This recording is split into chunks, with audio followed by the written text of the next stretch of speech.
Alright guys, so today I just want to sit down and, talk about some stuff. Been going through a pretty big journey my whole life. Always kind of felt there was some divine purpose or something I had, and didn't really know if that was ever true or not, but, you know, the idea is to this day I'm still kind of on that path. I've always seen life as, two different things. Either we follow all these rules that we kind of make up in this world, man-made rules. We just go around listening to everything everybody says, or we come to this conclusion in our own ethics. We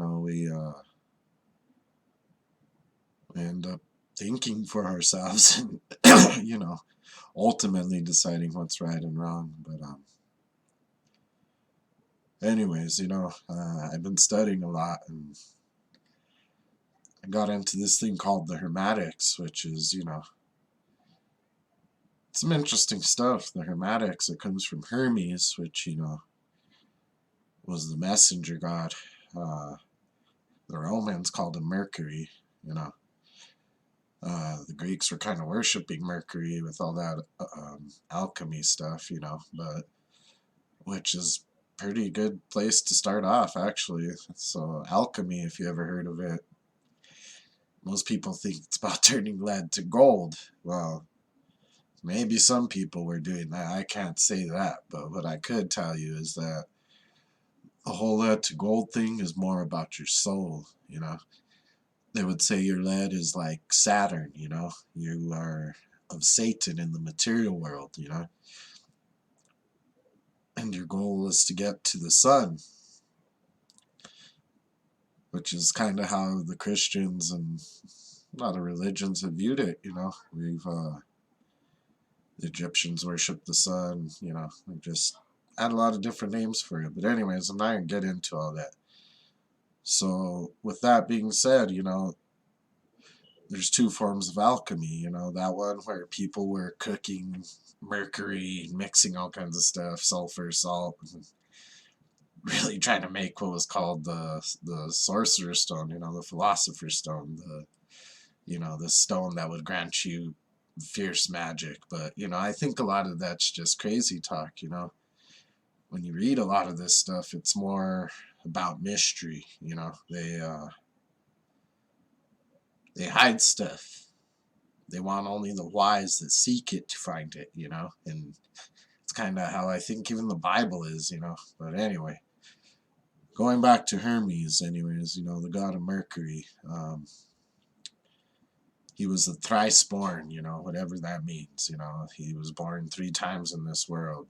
Some people say he was Thoth, the god of wisdom from Egypt, which if that's true, Thoth was an Atlantean, and his story was that he actually became a god and wanted to be reincarnated to help man ascend into like the halls of Amenti, which I think is what we would call heaven, Mecca, Zion, all them different names we have for it.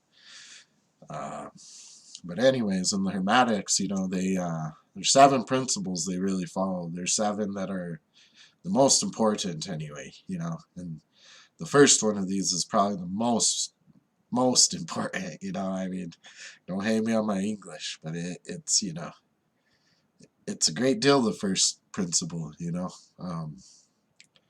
And it's pretty simple, actually. It just says the all is mind.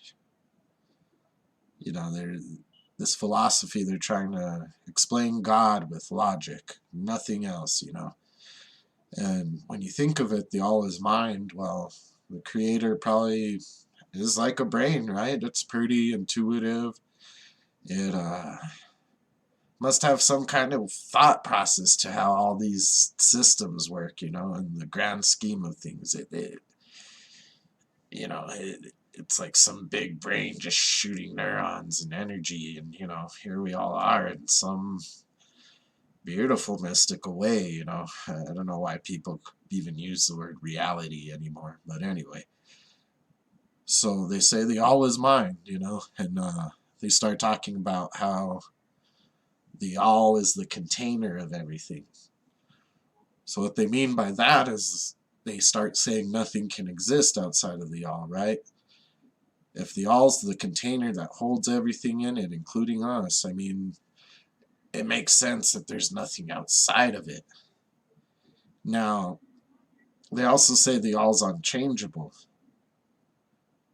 which gets weird because if it's unchangeable, like, you think of the transformation that happened for our universe. I mean, well, the universe is ever changing.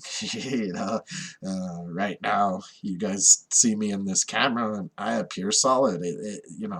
All these things seem like they're here, but it's just vibrations of energy. E equals MC squared. But yeah. So the all's the container. The all is what holds everything. There's nothing outside of it. It wouldn't need to add itself, subtract itself, divide itself, or multiply itself. So that's kind of how the thought process starts with this.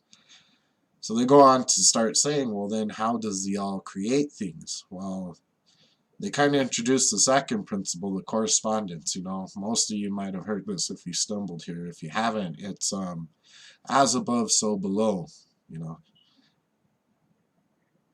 And the idea is what happens in the microcosm happens in the macrocosm. What happens here, the changes down here affect the universe, believe it or not. And a lot of people believe the reverse for sure. They say, oh man, the full moon's affecting you, right? The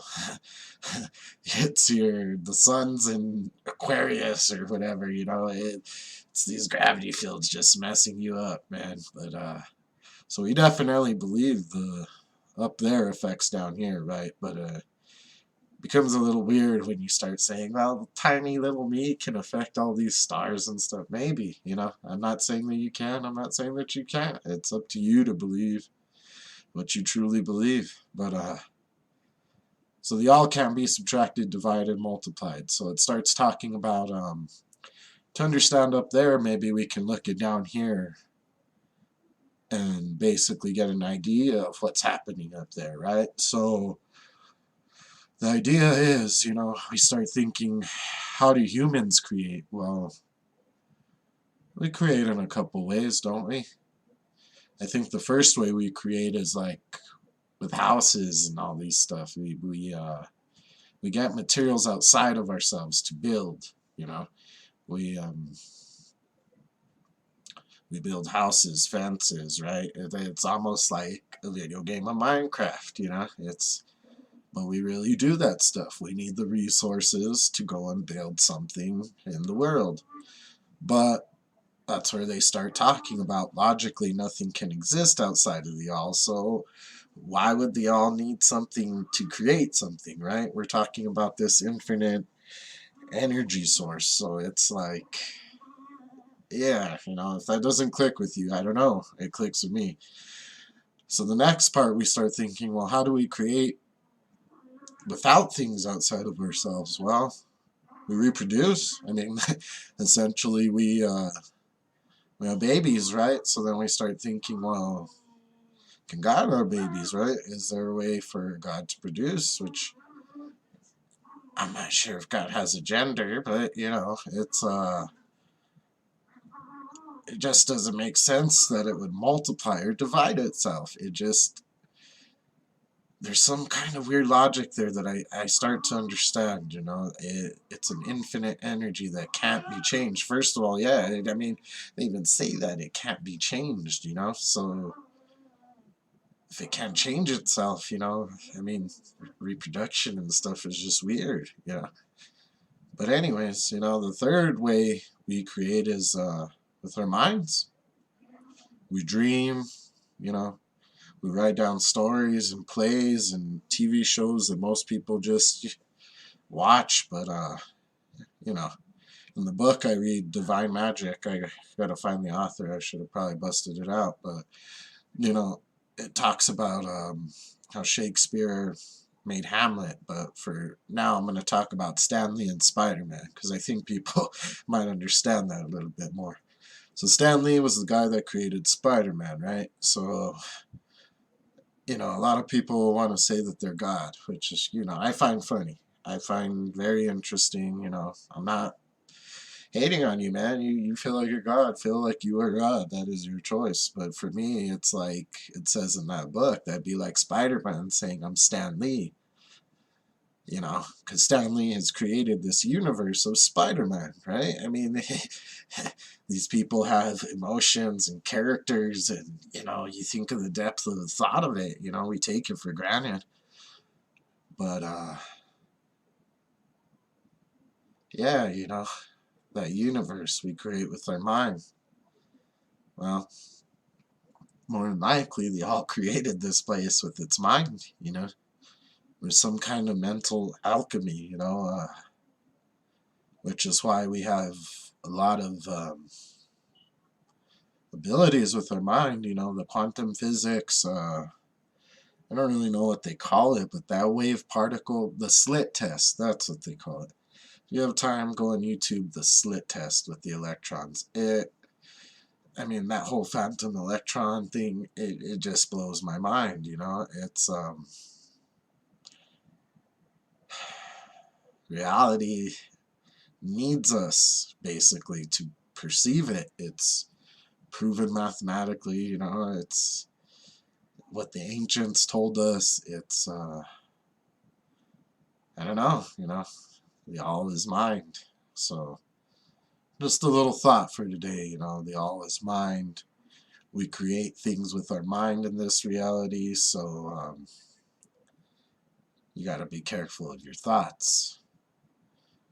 So I'll be making some more videos talking about the rest of the principles. I probably used up a lot of time, but if you're listening, thank you for taking the time. You can like and subscribe or whatever you want. You can definitely comment. I just want to say again, I'm not saying I'm better than anybody. If you want to debate, man, let's keep it clean. I still have a lot to learn. Lot to learn. I'm just concerned about my knowledge, and I don't know, I guess just spreading with people the stuff I learned, because I don't know if people read all the stuff I read and whatnot. But you guys have a beautiful day. Namaste.